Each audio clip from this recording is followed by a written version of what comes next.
Hey, folks, just a friendly reminder that all shows on the Madness Comic Network are produced by their individual hosts and in no way reflect the opinions of the network as a whole.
Who am I, you ask? I was created in the middle of nowhere, surrounded by the waste of a dying world. I was bestowed with an insurmountable task: bring peace after decades of death, persecution, and chaos. I am a grandchild of war, destined to help two camps which hate has fueled for far too long. Surprisingly, I am not alone. Have an odd bunch to make the road a little more bearable. Come with me, to bring hope where there was despair, respect where there was resentment, creativity where there was destruction. I am Pinocchio, and this is my story.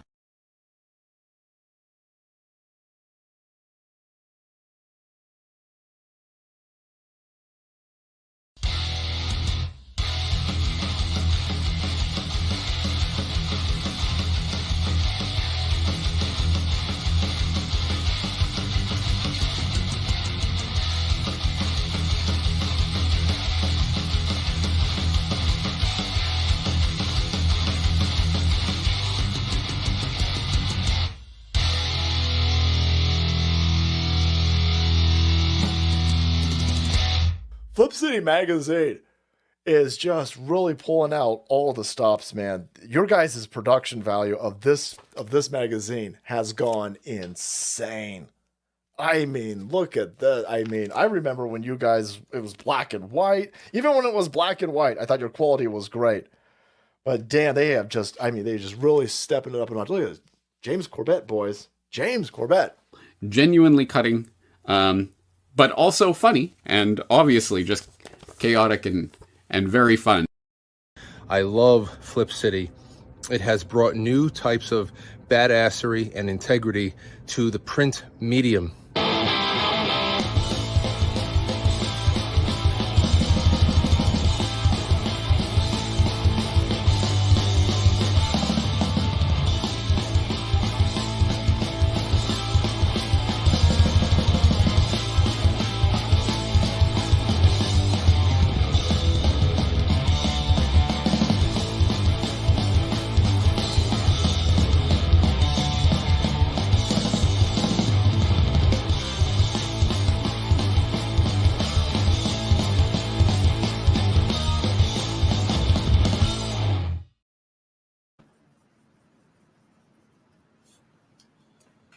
Are we in? Hey everybody, Dirk Manning here, the writer and creator of numerous comic books and graphic novels, including Nightmare World, Tales of Mystery, Brave but Not Dead, all kinds of stuff. And I am super excited for you because you are getting to watch right now, right this moment, out of all the things we're really going to be doing, you're getting to enjoy and revel in the Madness Comic Network. And that is awesome. Thank you for being here. All right. Are we in? Are we in? Is everybody in? I think we might be. All right. Good morning, Pops. Good morning, everybody out there. So I'm spending some time in Clip Studio this morning. I'm actually inking this project traditional, but I pencil digital and then I print out non-photo blue. But I decided because I can screen share it, I'm going to go ahead and do a version of this page that's inked in Clip Studio, because Clip Studio is actually really badass. I just really like having original pages that I can sell. But if I weren't worrying about that, then I probably would not be working on paper at all. So how you doing this morning, Pops? It's all action, brother. It's all action.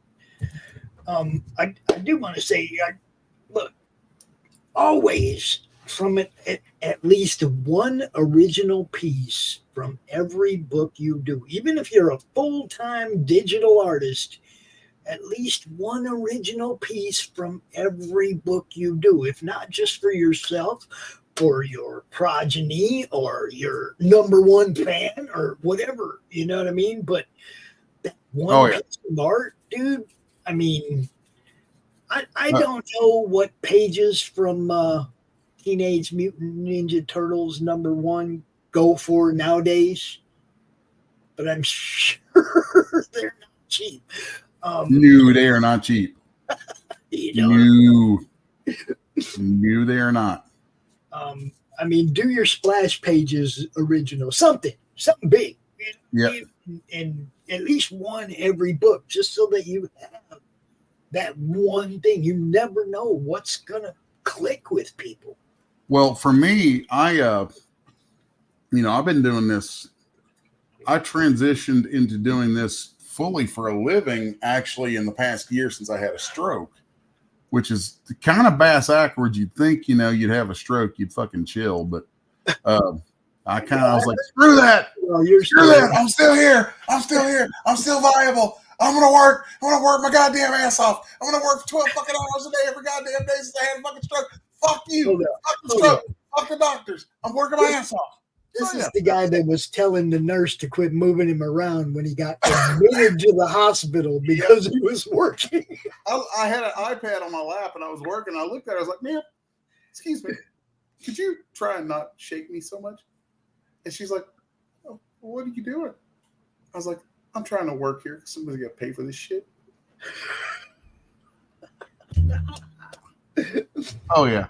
And that is one of the most dedicated stories I've ever heard in comics. Dude is at the hospital, just had a stroke, sitting there trying to get his work done. Pounded on it, man. The whole time I was in for 6 weeks in the damn hospital. And the whole time I was there, I was working from my iPad doing the page layouts for Homestead, which I think I've got. Oh, yeah, I don't think this piece has been seen anywhere, so this will be a Madness Network first. Of course, y'all just saw Dirk in the run-up there, but Hold up.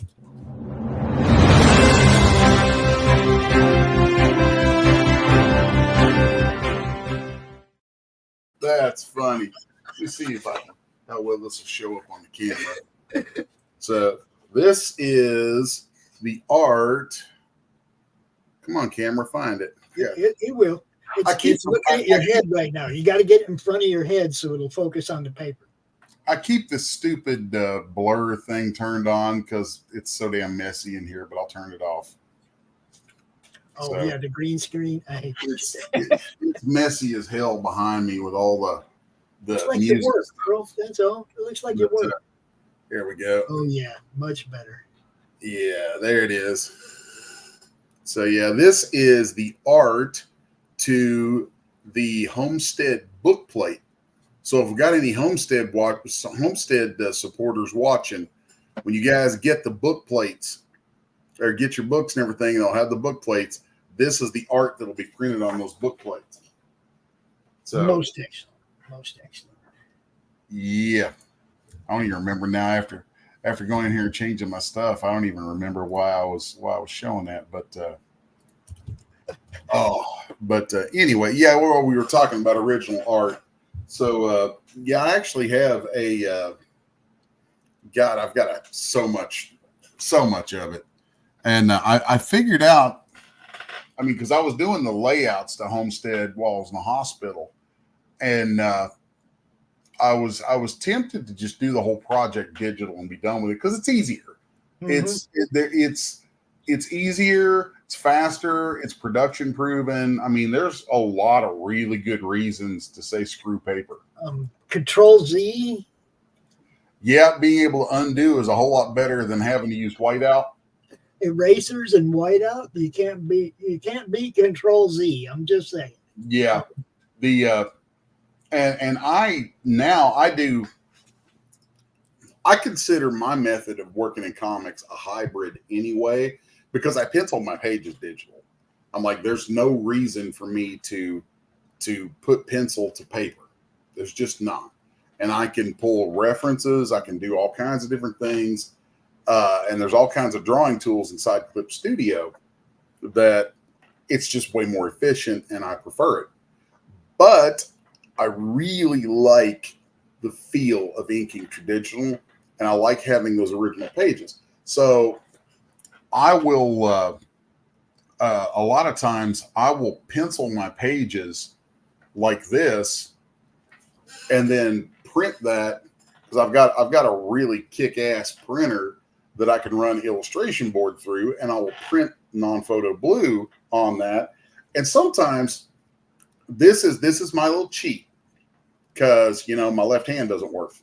Yep. Thanks, stroke. Well, try using rulers and French curves and things one-handed. Just try it. Try it sometime. Anybody.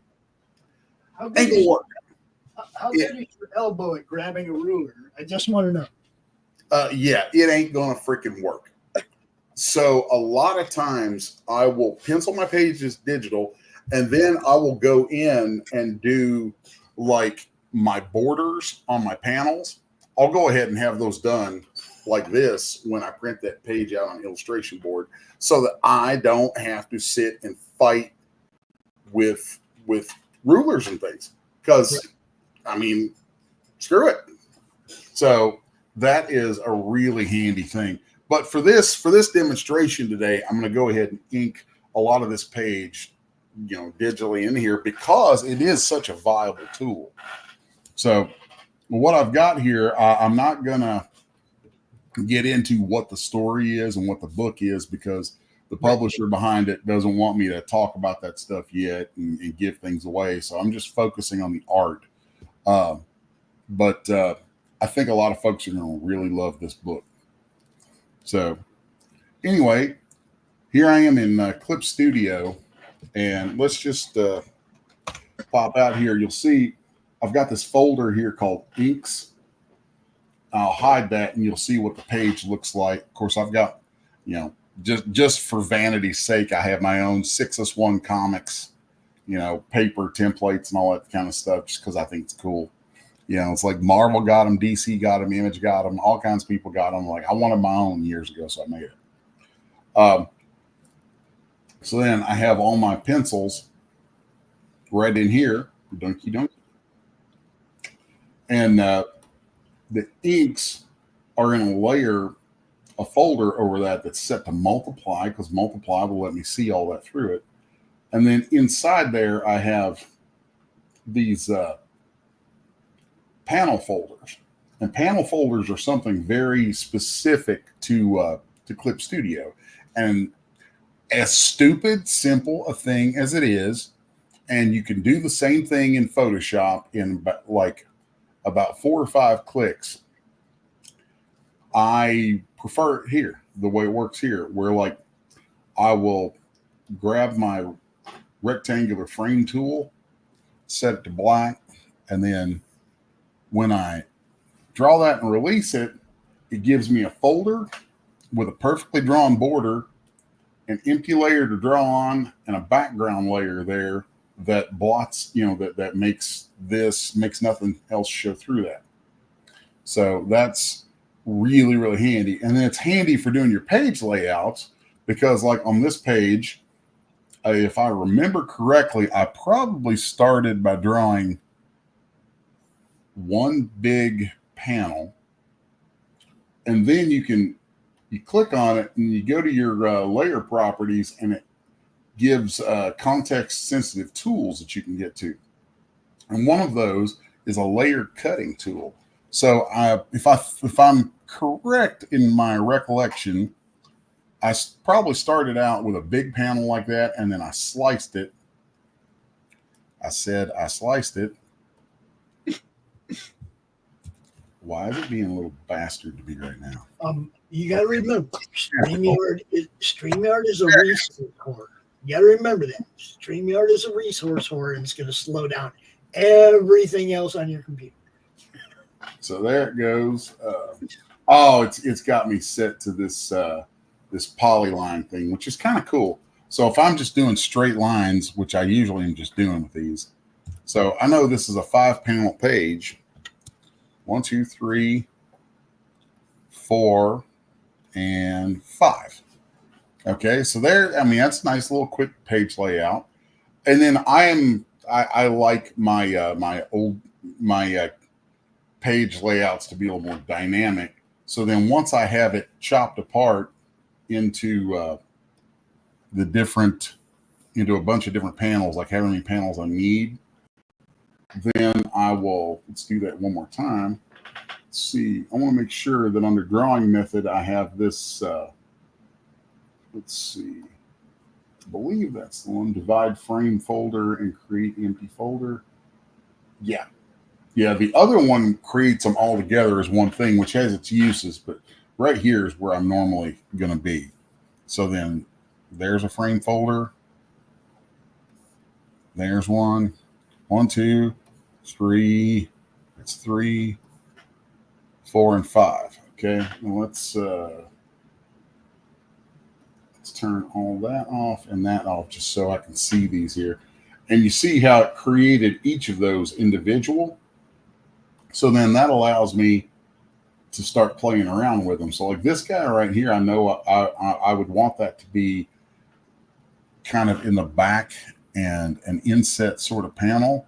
So then I can manipulate that panel like that, bring that in. Did it not create my my filler layer in there? No, it didn't. Well, it's going to be a butthole. So let's try this once more with feeling. All right. Let's see. Create new folder. Create new frame. Like that. And then I want to make sure. Yeah, there it is. So it's going to divide the frame folder and duplicate inside layer. Okay, so there. 1, 2, 3, 4, and 5. Now I'll just collapse these down so I can see them and navigate easier. Then I'm going to pull this guy down. And then from there, you'll see he's behind the other ones. And it makes everything kind of blued out like that so that you can tell what you're working on. So let's drag him like that. Then let's see, I want that one right there because that one's the panel leading into the page. And then there's settings in here where you can tell it to snap these together. So like right now, if I say keep gutters aligned, horizontal and adjacent, then when I move that one, it's going to move that other panel with it. That's pretty damn handy. And the object tool right here, I can just click on any of these panels and it just will select them. So there you can see it's moving that big one with it. And then now I'm going to turn that back off because it's moving this panel in the background and I don't want that one to move. So there's that. Then I may come in and do little slight changes to my layout. Just, it's a tiny thing. And I know I give up little fractional bits of screen real estate or page real estate to it, but I really like having my panels not having so much of a uniform size to them because I think it helps lead your eye through the page. So that's like a quick little overview, quick little run through into how I use the rectangle frame tool in Clip Studio. So we'll turn everything back on here. And here you can see, what I ended up doing with my frames. 1, 2, 3, 4. Oh, I guess it is a 4-panel page. You pop over and look. The script on this book is written in a really oddball sort of way that at first I was unsure if I wanted to deal with it, but I really am digging it. It's not often that I get a writer. Writers are a fastidious and weird lot of people, and writers, I love you, but y'all give me headaches. Chris, Doc, Laurie, y'all listening? all you writers out there, y'all literally give me headaches. So, like this one on this book, there's like some basic preliminary designs for a lot of things. And then the writer is, the way that they're writing is they're saying like, here's the page. And then they're just giving me dialogue. Like this is everything that's said on the page. And no description of visuals at all, unless it's absolutely needed to know what's going on. So they're leaving it, it's almost the opposite of like the Marvel way, where, it's in a way, like with the Marvel method, the old school Marvel method, Stan Lee would hand the artist a synopsis of what he wanted on a page. The artist would figure out how to break it up and set up panels and get it all visual. And then Stan would come back through and write the word bubbles and everything, write all of the narrative and dialogue based on what he saw there in the art, which is kind of cool because by the time the artist gets done with it as a writer, you may look at that art and what you thought was originally going to be said. Some of it may not even need to be said. If the artist is really doing their job, that's going to be the case more often than not, as you're going to find there's a lot of stuff that you were going to say that doesn't need to be said. And then as the writer, you become freed up to use that textual space for putting in other things, and you can add more to it. With this book that I'm working on, it's kind of the exact opposite of that, where this writer knows exactly what they want everyone to say and is really open to the artist, aka me, coming in and just crafting the images and storytelling of that as I see fit. And it was really odd at first, but then once I got into the story, I'm 21 pages in right now, and once I got into the story and figuring out, what their headspace was and where this was all at, then it started to click together in a way that I think is making a really good book, and it allows me to act a lot more like a writer. Or like, I think of it like being a film director. and I have a lot more creative input in this book than I normally do in books, just because of how the writing's been done. So it's actually pretty damn cool. So I'm trying to decide if I want to use a perspective ruler on this, or if I just want to wing it. I think I'm going to wing it. So, because this is just kind of background housing stuff here that's, and I really do like having very fully realized backgrounds in my books. So, and I know this is all like really tiny on here, which actually makes me think of another component of doing this digital that I was going to talk about that I can't believe nobody talks about when they're doing like tutorials and whatever. But something that, and I almost broke my own rule right there. So something that I think is wildly important and an easy mistake that people make when they're working digitally, especially with inks. When you're digital, you can get in here and, you're not limited by how close you can work. So like I could take this tiny panel and I could blow this thing up and work at a massive size on the screen. Do not do that. That is going to screw up your artwork every time. If you do that, you're going to end up, first off, you're going to end up taking way more time than you should, because you're going to end up putting in details that are going to be completely lost. Second, those details, once you put those in at that level and then you zoom out, you're going to see that it's muddy as hell. You're going to have no clarity on what's going on that image. So it's going to end up an ink blot. And you just want to avoid that at all costs. I mean, it's easy enough to end up doing that traditional if you're getting down there right on the paper, which I got a bad habit of doing, but I try not to, because you have to think about reduction and how the stuff's going to get reduced down to print size.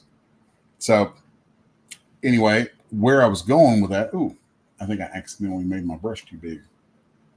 So where I was going with that is like, so if you're going to fight that urge, how do you do that? How do you deal with,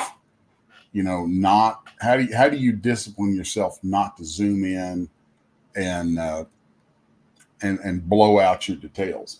Well, it's funny, like Photoshop has a navigator thing in it that I never use, and I really don't like using the navigator much, except for this. So there's a thing that I'll do where I have taken a piece of 11 by 17 artboard and I'll put it up to my screen, or up to my Cintiq, whatever tablet you're using. You take an 11 by 17 piece of paper and lay it against or hold it against your screen, and then take your 11 by 17 on screen and zoom in and out until you can see it side by side with a physical version. And then what the magnification on screen is that's going to have you working at the same size you'd be working at on the physical paper. So like I know that 16% magnification in here, or a 16 zoom value, is going to have me, and I just accidentally hit my scroll wheel. 16 is going to have me right at a 1-to-1 ratio between what I'm doing digital and what I would do physical. So then from there, just don't hit that zoom crap anymore. Or from time to time, maybe maybe I'll hit Control-0 so I can pop out and see the whole thing. But then I will type that value back in so I know I can get there. Now, one of the things I'm hoping to eventually add to my rig here for digital stuff is, and it's just, they're expensive. There is a hydraulic arm that I can get that'll put this Cintiq on the arm. So then I can turn the Cintiq portrait and work on the full 11 by 17 page on screen like that. That would be nice. I'd really like to do that. But, you know, that's like I think it's like a $500 arm to mount that thing on. And that's pricey. So maybe next year, maybe after I've got a few more books out, and, you know, hopefully some of them sell pretty well. And, you know, y'all should buy my books so you can help make sure I get that. But, so anyway, that's just talking a little bit about the whole Zoom factor and the issue that I see people have with that doing comics digitally. So I'm going to hop back into the inks on this now. And did Charles ever make it in with us? No, sir. I don't think he did. Well, that's fine. So Who are we talking to here, Les? What's up? So I'm going to keep going in here, and You got a fan in the chat, bro. oh, who we got in the chat today? Michaela Garner. Is that Mahala? Yeah. Ah, He said, hello. that's funny. Michaela Garner. Michaela Garner. Wait a second. No, that's not Mahala. Well, I'm going to say howdy. She said, how did you know I was on table? On table. I don't even know what that means. Not either. Michaela Garner. I don't know a Michaela Garner. I have a niece named Mahala, but her last name's not Garner.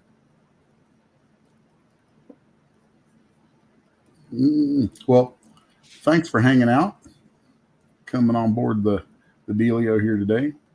So I'm going to get in here and ink some shingles. Yeah, the glamorous life of a comic book artist. I'm inking shingles. All right. And I've got some trickery for doing some of this stuff. So there's that. And so in Clip Studio, if you tap and then hold shift, it'll draw straight lines. And that's really, really handy. Another one of those things that's like, you know, not being able to use rulers and stuff very well traditionally, that's a very, very handy thing. So then I'm going to come in here with a little thicker brush. Oh, this is the other point that I was going to make about screen resolution and getting everything, you know, to where you're not muddying things up when it gets shrunk down. Is once you get yourself situated with a magnification that works well for the physical size, play around for a little bit, and then build yourself a brush palette of appropriate size brushes that kind of correspond the same way to things you'd use in natural media, and it'll make your life so much easier. Like this 5-point brush right here is basically the equivalent of a 0.01 micron. And then each of these other ones, and especially if I'm using, right now I'm using I've got a setting for pens called micron. And so if I'm using that and a point in the 5-point brush, then I know that I'm getting the equivalent of a 0.01 micron. And I rarely on physical media will use a pen that small. It ends up doing weird things. I just don't like the way it ends up looking. And a thicker pen, and more often than not, brush pens I have a lot more control with them. There's a lag they have that's actually good because I can see the ink as it pulls behind, and that's something that the tools in here emulate. The Clip Studio folks call it their ink engine. It's really cool. So yeah, there's a whole world of things I can get into with that kind of stuff. So right now I'm going to take my 15-point brush, and I'm going to come in here and ink these trees. And with these trees, it's funny. I have like kind of a library of techniques in my head that oftentimes I will refer to by the name of the artist that inspired them. So like what I'm doing right here are what I call Adams trees after Arthur Adams. You know, it's this neat little way that he developed these strokes that really, as you're doing it, they will. You practice these strokes and these little sort of bumpy lines, and you find out, you know, where they can work for you at. So.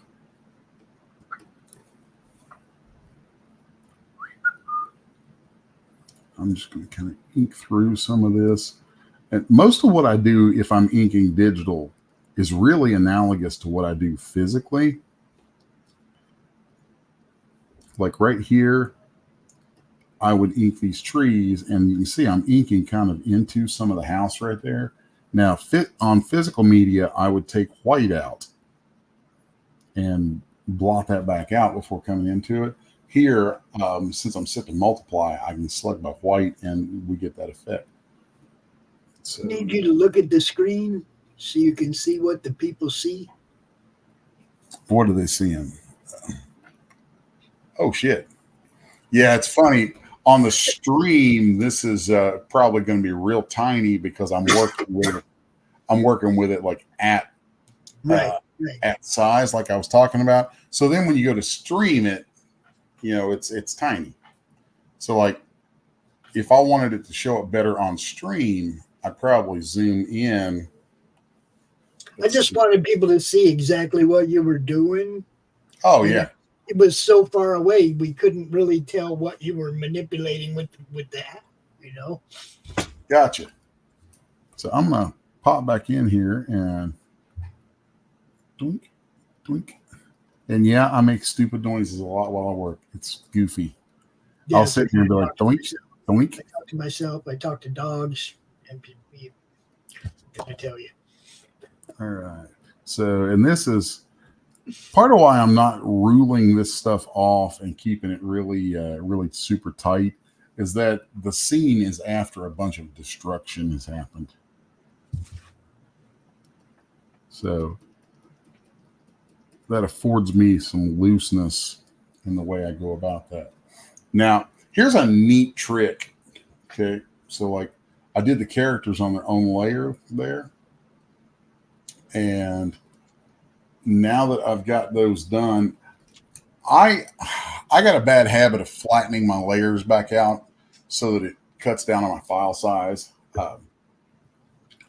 Right here, I'm going to show how in Clip Studio, see, there's a few different ways to do this. I want to add, see, I've got what I call my Adams trees in here. Let's add a few more of those while I'm thinking about it. So, and you see right here, I can start drawing over here and keep going because these two characters in the foreground, I've actually filled all their space with white where it isn't inked.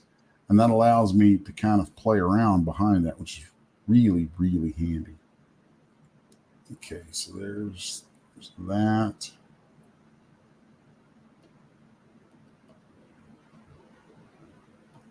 Okay, then where I want to go from here, I need to add some branches and things into these trees first.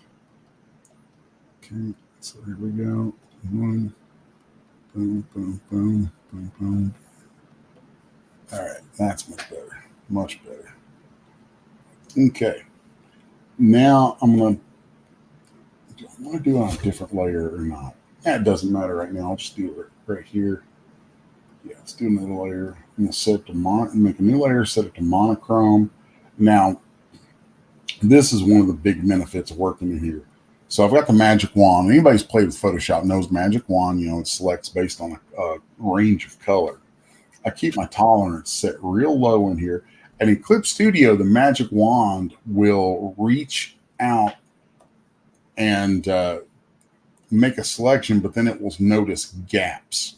So like if I turn off close gap right here and I come down right here and hit select, I don't know how well the marching ants show up, but they're going to be, let's go to this one. So there you probably can see those on screen now. It's selected all that open space, and that's not what I want. So if I turn on close gap and I crank that all the way up and I click in the same area, it may still grab a bunch of it because that's on its own layer. So let's turn on close gaps, and then we're going to have it refer to multiple layers. And what that's going to do is it's going to do just what it says. It's going to take all those layers into account. So now if I want to select just that part of that rock, it's going to do that. And what I'm wanting to do on this layer is select my sky, which right now it's taking into account my page template. So there, we'll put that in there. So now it's selected all of that sky area. I'm going to make sure that I add to my selection in those other little areas that were blocked off. And I could go ahead and start drawing in that, but the marching ants being turned on of the selection drives my eyeballs crazy. So what I'll do is over here in that layer, after I've got my selection made that I want to draw in, I'll add a layer mask to it. And that's going to mask off everything except what was in the selection area. Then once I have that, then I will swing this around. Now I'm going to do what I call some Bernie clouds, because I'm like a massive Bernie Wrightson fan. Bernie clouds. Bernie clouds. And Dillard, if you're watching, that's your fog. Bernie clouds. And so there's a way that I will do these. And see here, I can do this because there's masking. I can do this right through the characters. I'm just bringing my strokes all the way through there. And what's funny is in traditional media, I will do the exact same thing. I may not draw these kind of lines in. I may wait until the end, just like I did with this here. And it's like, well, how do you keep from those lines going through the characters? I use Frisket. There's a masking fluid that's commonly used by airbrush guys, and I've adapted that that technique for inking. So I may ink a bunch of this stuff and look at it and decide, man, I really want some nice texture in the background. So I'll take masking fluid, frisk it, and mask off a bunch of it. And then I could come in with spatters and scrubs and all kinds of goofy shit. And, that will, all that stuff will hit. And then when it dries, I'll take my thumb and rub the masking away. And it's the exact same effect as here when I'm using a masking layer. So that's kind of a cool thing that, so much of this stuff is analogous between physical media and digital media. And it's like the more you understand how they translate back and forth, I think the better an artist you are in either area. So now the next thing I would do for what I call my Bernie clouds is I will come in here with pen, and I'm going to set it to white, and I'm going to make the brush on this pen really large. I don't know if you can see the circle right there. And if you hold the Control key and the Alt key and click and drag on screen, then you will interactively set the size of your brush. So, let's make that a little smaller. And then do that. And see, I I don't know for sure because I've actually never gotten to see one of Bernie's ink, really elaborate ink pieces up close in real life. But studying his work, I can't imagine that he was not putting down lines, maybe even with masking like I was talking about, and then coming back through with white paint and knocking them out to create that effect. So there's that panel is done. So now let's turn my pencils back on. And I got this big fat dude here to do. This is going to be fun. He says, I got this big fat dude here to do. What's that? I'm just giggling. Go ahead. Carry on. Carry on. Yeah, it's usually a comment you only hear from working girls.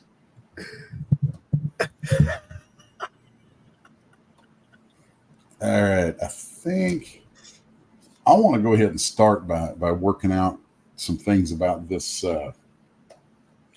this big feast table. I'm going to go to a slightly larger brush, and I forgot to draw in the end of the leg on this this big turkey here. So we're just going to drop that in.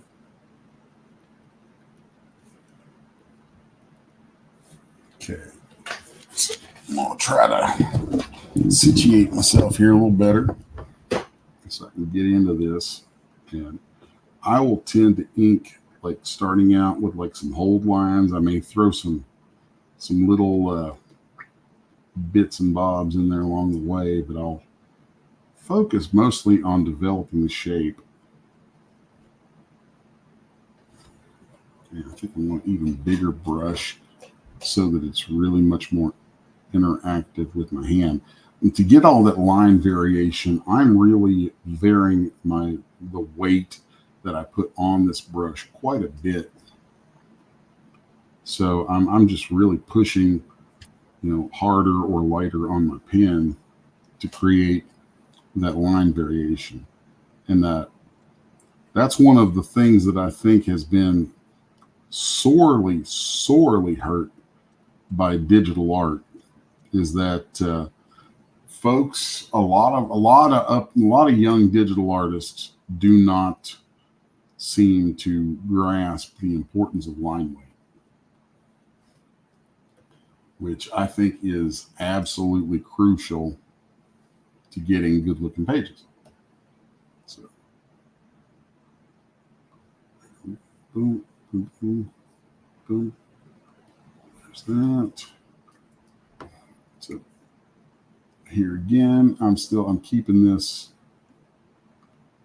very much at what I know my physical size would be.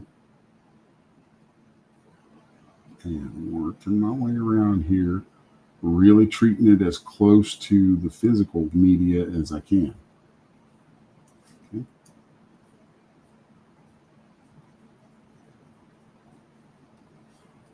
And then right here, we do a smaller pen. And I like using kind of a lot of random strokes and things. I love these little bits here where you end up with panels that are inset and you have these lines that keep going. Even if those lines don't seem like they mean anything, they still help build the depth in the page with the panels floating over each other. And I'm a big fan of that. I feel like, that's something I want to say that stuff started really happening more and more in the 80s. And then was taken to extremes in the 90s with the guys at Image. And, I've seen some people with much simpler styles since then try to dial it all back to this real retro, thick line, simple page sort of thing. And I don't like it. I like my stuff to be dynamic. What's up, Grey Wolf? Grey Wolf is in the chat. What's happening? Yo. So I may kind of zone out here for a second while I'm doing some rendering on this.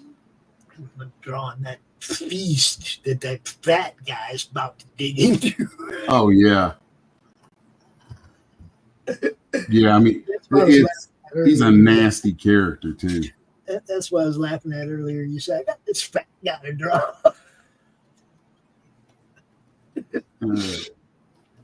Those buttons are straining. Oh, yeah. God, those buttons are doing almost as much work as I do on a book. Struggle is real, people. How Uh-huh. to keep your pants up in the modern era. How many steps has this guy walked today? Well, that's an easy answer. 0.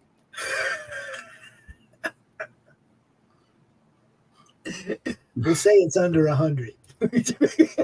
Somebody get this fucker an elliptical fast.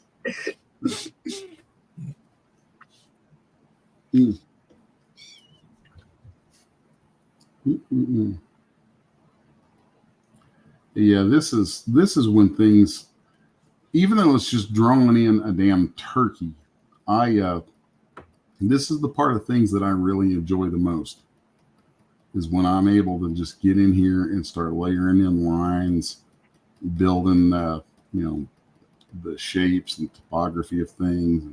Can we get a little butter sizzling down the side of that? Oh yeah, let's throw in a little butter pat up on here, and then just a little butter sizzling on down the side of that. Just a little drippy drip. So normally I don't draw the kind of books where you have drippy drips in them, but we'll put one in here for you.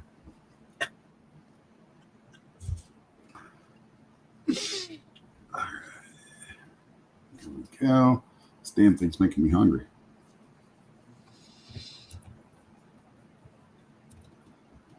All right, that's pretty good. It is a very dead morning out on StreamYard. I mean, out on YouTube. Mm. Very dead this morning. Yeah.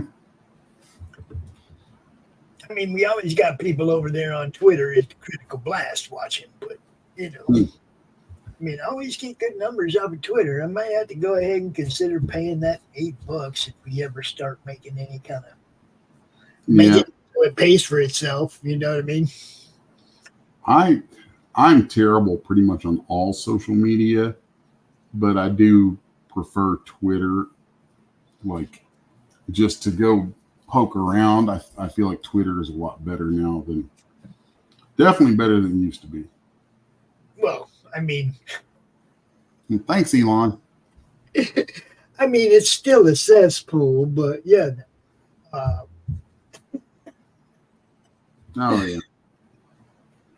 The only thing Twitter is missing is groups like they have on Facebook, right? Yeah. I actually don't really care for the groups. I feel like the groups turned Facebook into a place where it was like, oh, I think I just screwed up. Yep, let's undo that. It made it so that, like, it seems to me like Facebook is pretty much only useful if you're using groups.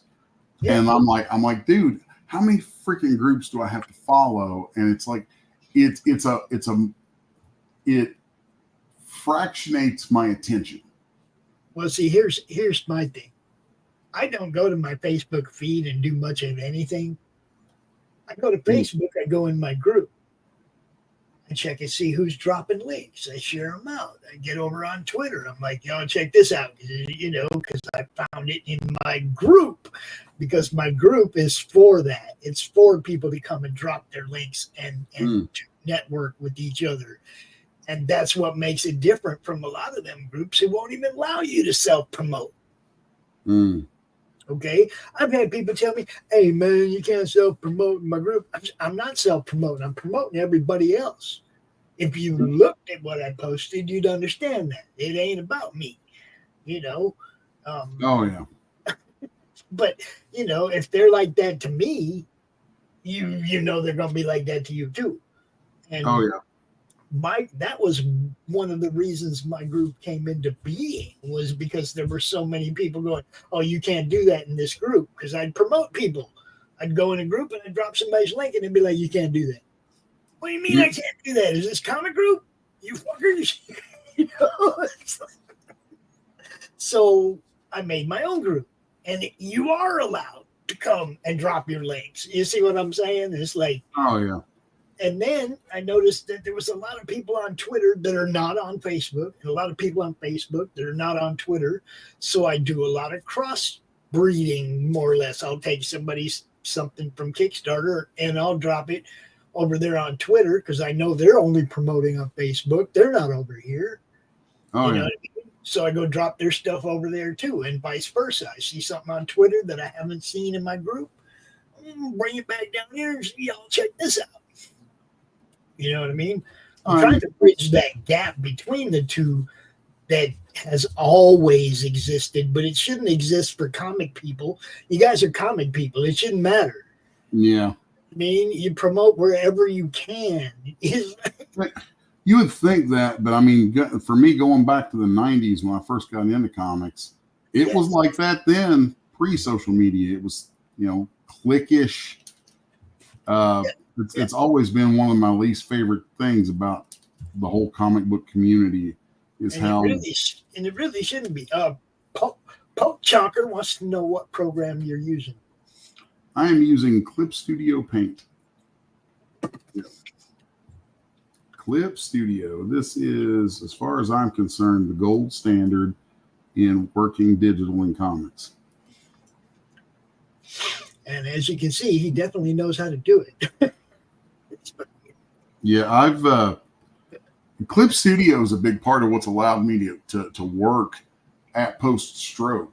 It's like again, one of the reasons I pencil digital now is if you're drawing, you really need to be able to manipulate that paper and turn it to get different angles and things. And my left hand is not going to do that. So in here, I have my pen, the pen from my Cintiq set up so that when I click backwards on this rocker, when you see that page turn, that is the back button on my pen doing that. Nice. Like I can click on that and then move my hand and just like you can manipulate it just like you're drawing, and you have a other hand to move the paper around. Yeah. So that's, there's that, and then you can't see them, but down below the desk I have a pedal board built that I got the idea because before the stroke I was a guitar player. Musician, yes. Pedal boards are important. Yes. Yeah, and I was like, huh. And the idea hit me in the hospital. I was like, I wonder if there's something out there like pedals that I could use or that I could hook to the computer. And I got to poking around and I found a source.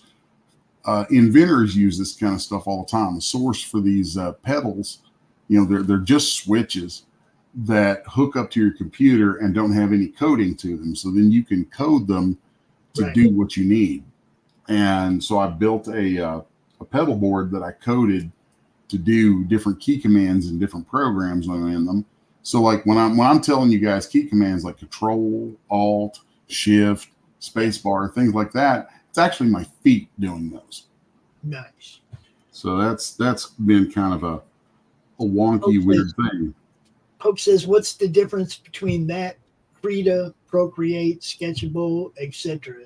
I heard you say it's the gold standard, so I'm just going to assume you believe it's the best one of the bunch. Yeah, bar none. I especially if you're doing what I'm doing right now. Now, if you're doing painting, like digital paintings, I still think it's the best, but the gap between it and others is much tighter. But when it comes to doing this, to doing like inks and inking comics, I'm like, nah, others can't touch it. Not even close. And it looks cool. He likes what you're doing. The reason I say that is this thing that they built into the program, and this has been the core of the program for 20 years. Has it been 20? Yeah, it's been about 20 years. They call it the ink engine, and it's got all these different ways that it responds to a pen and different kinds of pens that you use on it. tend to be a little different. Like if you use a Huion, I don't like the way the Huion works with this. There's a buttload of different styluses on the market now for drawing. Personally, if you're going to do serious work, you need to be using something from Wacom or XP Pen. Those are the two big dogs when it comes to the drawing, the tablet monitors to draw into and all that. And the reason I say that is those two programs interact with those two companies, their devices interact with this program perfectly. So the thing that the button on your stylus that you turn with, you programmed that to do that, right? It didn't. Yeah.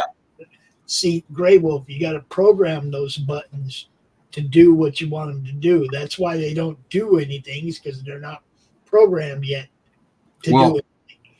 So like what I have the buttons programmed to, like I have this, if you have a Cintiq or a Wacom, all of the, like when you push down, that's a click. You push down and hold your drawing. You can then set up the front rocker and back rocker to be different kinds of button clicks. You set those up in your Cintiq preferences. And then, so what I did is I'm like, okay, I'm going to set this to be that key, this to be that key, and then my pedals to be different keys. And then I go into the preferences, which right here, see, so like right here, you can go into the shortcut settings, and you can get to everything inside this program. I mean, you could take anything in this program and set up a shortcut key for it. So, I sat down and very methodically mapped out all the keys and things that I needed to go, okay, I've got this on my pen. I've got these that I can do with my pedals. Just work that out so that everything I need, I've got. Actually, I barely even use my pedals on this. I use them for basically copy and paste from time to time, or, I'll hold control to click things or alt to click things. Most of the time I'm in here is just like this, where I'm just in here drawing. And then I'm not even really using the pedals that much, and it's all from the pen. And it's totally feasible if you're using a Wacom device to set up your pen so that you can do probably 95% of what you ever want to do just from holding the pen. It's really cool. Now Poke's cracking jokes. He says, I have to zoom in. Is that Snow White arm wrestling the evil queen? No. See, that will clear up a little bit with color, but that's one character handing a set of slippers to another, and I'll leave it at that. Oh, Cinderella and the evil queen. No. I'm just fucking with you. Yeah, I don't want to give it away, because the publisher, if they watch this, they'll be like, dude, don't talk about it yet. We've got marketing to do. No, not going to talk about it. Just, you get to look at it for a minute. You get to look at it. You get to watch it come to life. Now, here's a neat little trick that I'm going to pull with this layer, is where I want to start drawing from right inside this line right here, and I'm just going to pull right around here. I haven't let my pen up and come all the way back around here. That way you can't see it. Like if I pulled this up out of here, you'd see I just put this big line all the way around that. Mm-hmm. So now I put that back inside here. I'm going to control click on the mask for that panel, and then hit advanced fill. And it's going to fill everything that doesn't have anything in it with white. Of course, you can't tell that here because it's set to multiply, but if I set that to normal, you'll see you can't see anything through that now. Then from there, I'll select that layer and grab my magic wand, and come on, let's turn that off. Don't worry, Poke Choker, when this thing is ready, Poke Chonker, whatever.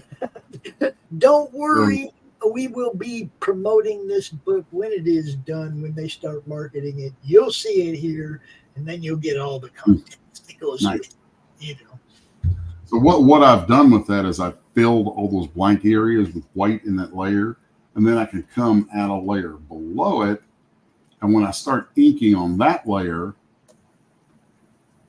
what I did in front of it, you know, what I did with that other one is just there, and it won't, you know, I can ink behind it. So that's a very handy method of working. Right. Now, I am going to say it is afternoon, so. Oh, it is, and I've actually got meetings and stuff I got to get to pretty soon. That's why I was reminding you. It is about the time. I know you were limited today, so your hour is up. Cool. Well, on that note, I'm just going to say, you know, for folks who are watching this, you know, if you dig this kind of thing, we've done, you know, been having a lot of guests and things on, but this is really the kind of content that I had intended the show to be about. And if y'all dig this sort of thing, let me know, and you know, I'll try to keep it on the tracks a little bit more and stay focused on this sort of stuff. So I'm gonna pop back over here, and I like that you do both. I think sometimes you're out here and you're just doing this, even when you have a guest, as long as you're drawing. Well, the thing that I really want to do eventually is start having guests come on and share their screens, and we'll draw together, which I think would be fun. So I'm gonna taking a quick look over here. You know, who all we have hanging out with us today, man? We got Grey Wolf and Poke Chonker and Poke Chonker. Yeah, I first read it. I said Poke Choker. Me too. Me too. I did too. I'm just saying.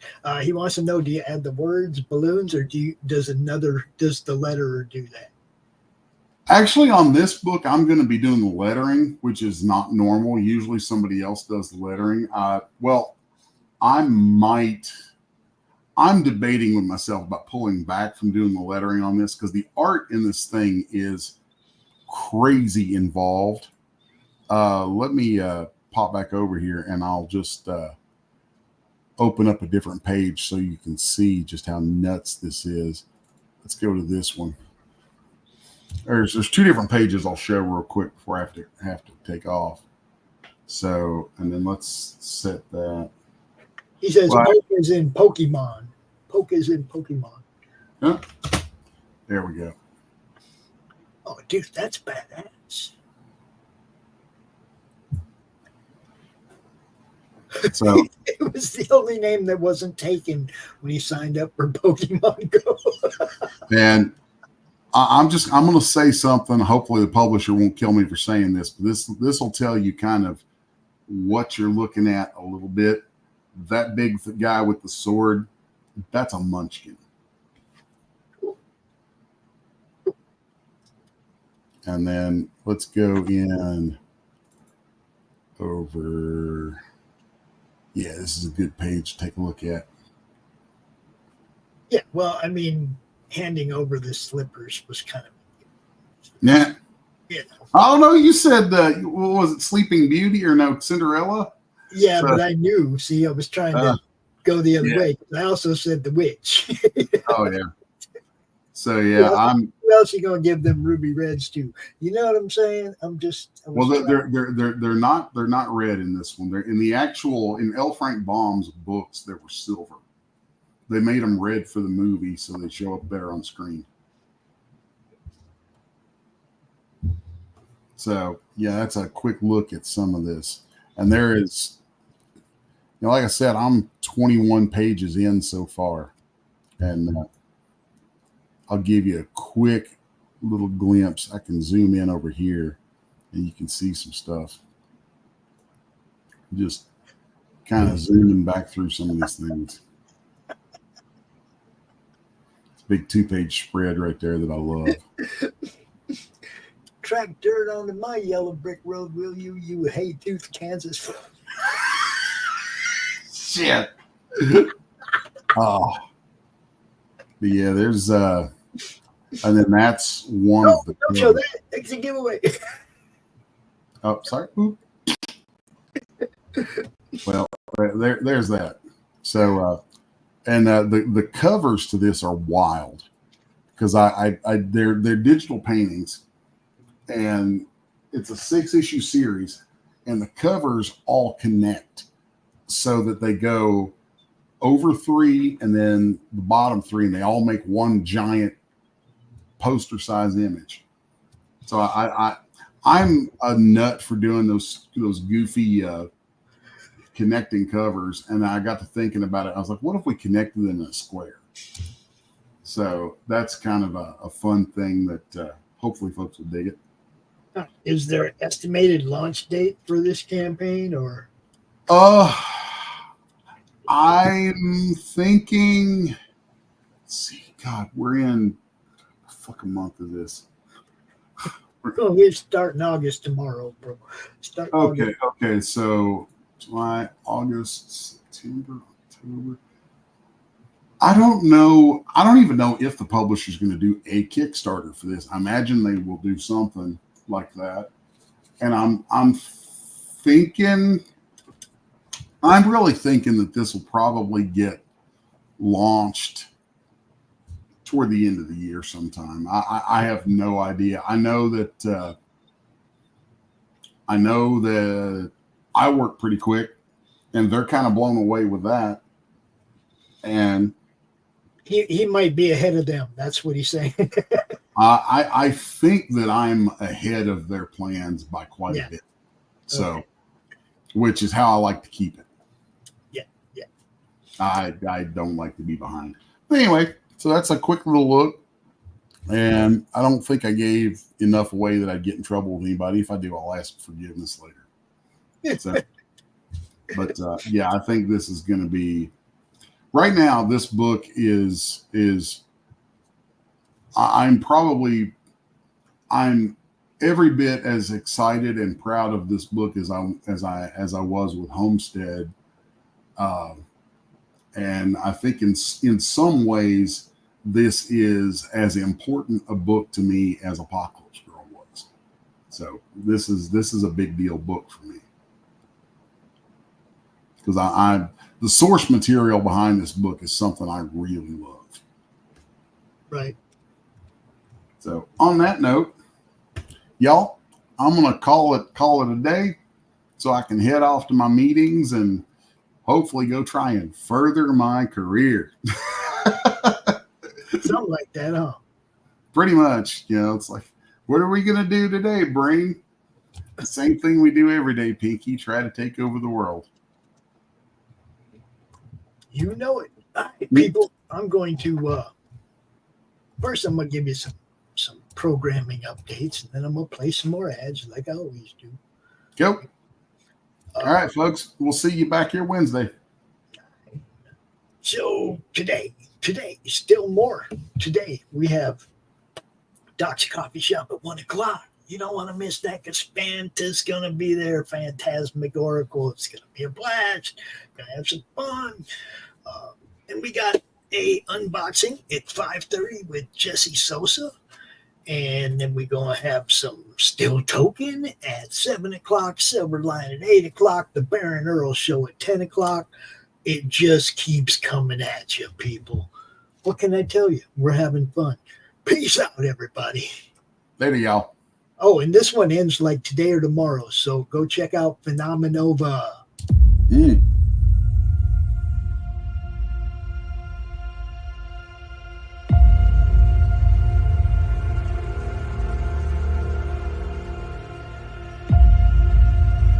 When the whole world was dragged into World War III, brave men like my father fought on the front lines. And they weren't alone. That was 20 years ago. Now it's up to us to carry on their legacy.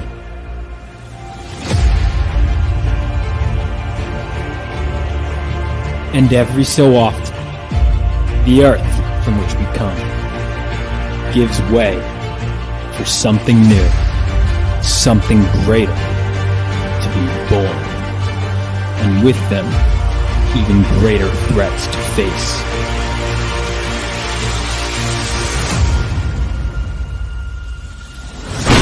Bring it on!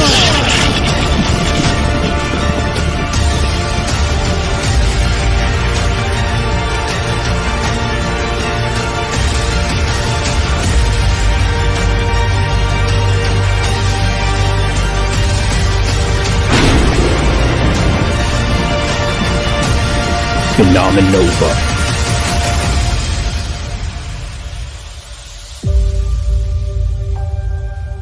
For you, Dad. For you.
Critical blast logistics, getting it done, getting it there.